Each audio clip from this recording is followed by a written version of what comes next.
Neste exercício de prática em saúde baseada em evidências, vamos conversar um pouco sobre meias de compressão para prevenir a síndrome pós-trombótica.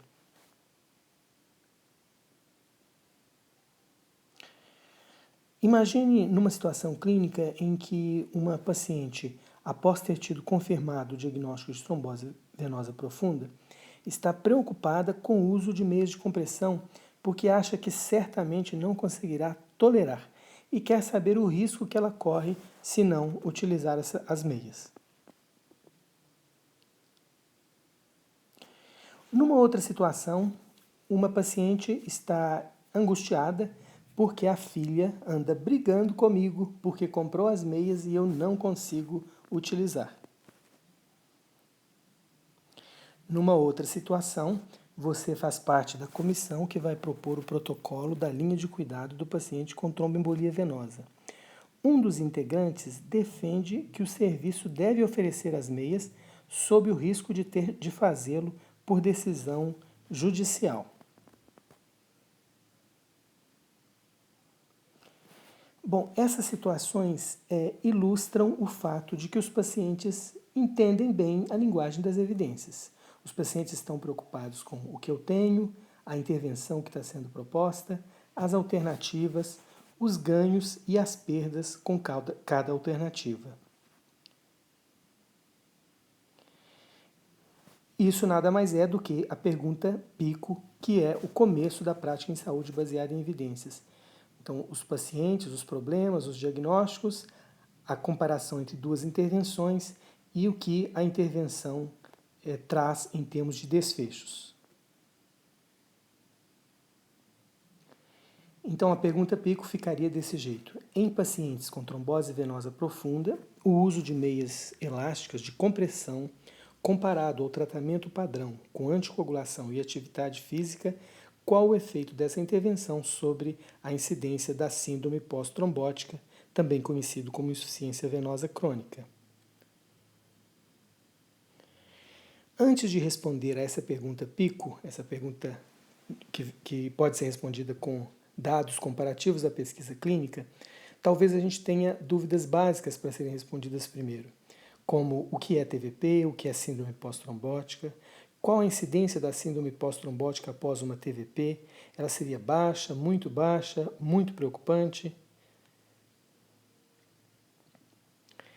Bom, a relevância da síndrome pós-trombótica é grande, com uma incidência que varia aí nos diversos inquéritos de 25% a 50%, com grande impacto na qualidade de vida, trazendo desconforto, dor e peso nas pernas, sensação de prurido e úlceras de estase nas formas mais graves.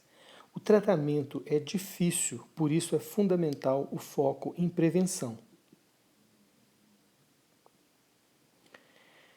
Feita a pergunta PICO, o próximo passo é fazer a busca. Para isso, vamos utilizar a pirâmide das fontes de evidência pré-analisadas de Haynes e da enfermeira de censo, de McMaster.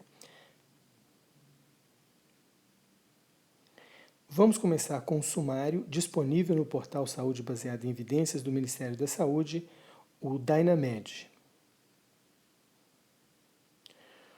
O Dynamed sintetiza os conhecimentos sobre as meias e diz que a maior autoridade mundial em terapia antitrombótica sugere que a intervenção seja considerada por 2 anos após uma TVP. Essa é a referência da diretriz do American College of Chest Physicians, publicado em 2012. O Dynamed traz o embasamento de evidências que levou à recomendação do ACCP. Uma revisão sistemática de 5 ensaios terapêuticos randomizados, incluindo 662 pacientes. São estudos sem cegamento, o controle foi nenhuma meia, e então esses estudos têm um risco de viés apreciável. Com relação ao efeito na síndrome pós-trombótica grave, o risco relativo foi de 0,38, então um efeito importante, uma redução de mais de 60% no risco de síndrome pós-trombótica grave, com um intervalo de confiança de 0,22 a 0,68. Então, um efeito estatisticamente significativo. A síndrome pós-trombótica leve a moderada também teve aí uma redução relativa do risco de quase 50%. O Dynamed ele traz aí um alerta de que a recomendação do ACCP foi feita em 2012 antes do SOX Trial ser publicado. Ele foi publicado online em dezembro de 2013 e impresso em março de 2014.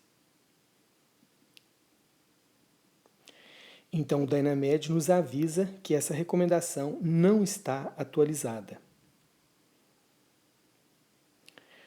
O próprio Dynamed traz informações que poderiam permitir ao leitor, com uma capacidade de análise crítica, a atualização dessa recomendação, através das sinopses do SOX Trial. Então esse ensaio terapêutico ele incluiu 806 pacientes com uma média de idade de 55 anos. Foi um ensaio terapêutico randomizado, controlado, duplo cego, em que a intervenção foram meias de compressão de 30 a 40 milímetros e o controle foram meias placebo, que exerciam uma compressão de apenas 5 milímetros de mercúrio. Para definir síndrome pós-trombótica, foram utilizados os critérios validados de Ginsberg. Houve aí uma preocupação do Dynamed de que uma baixa adesão poderia comprometer a qualidade desse estudo. A adesão começou com 86% em um mês e caiu para 55% em 2 anos. No entanto, ela foi balanceada nos grupos de intervenção e controle. Importante reforçar que não houve diferença significativa na incidência de síndrome pós-trombótica nos grupos de intervenção e controle, com uma incidência de 14,2 na intervenção e 12,7 no controle, ou seja, até um pouquinho mais de síndrome pós-trombótica na intervenção, nenhuma diferença estatisticamente significativa. O Dynamed traz um link para o abstract do estudo. Se não houvesse esse link, ou suponhamos que você tenha ouvido essa referência em uma aula e tenha apenas anotado algumas palavras-chave,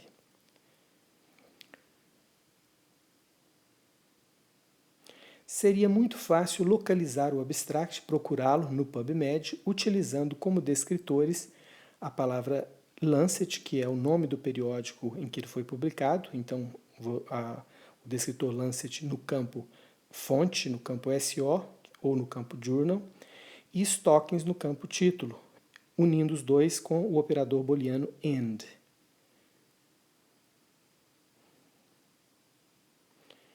E utilizando ainda o filtro Clinical Trial, a primeira referência que aparece é exatamente o SOX Trial.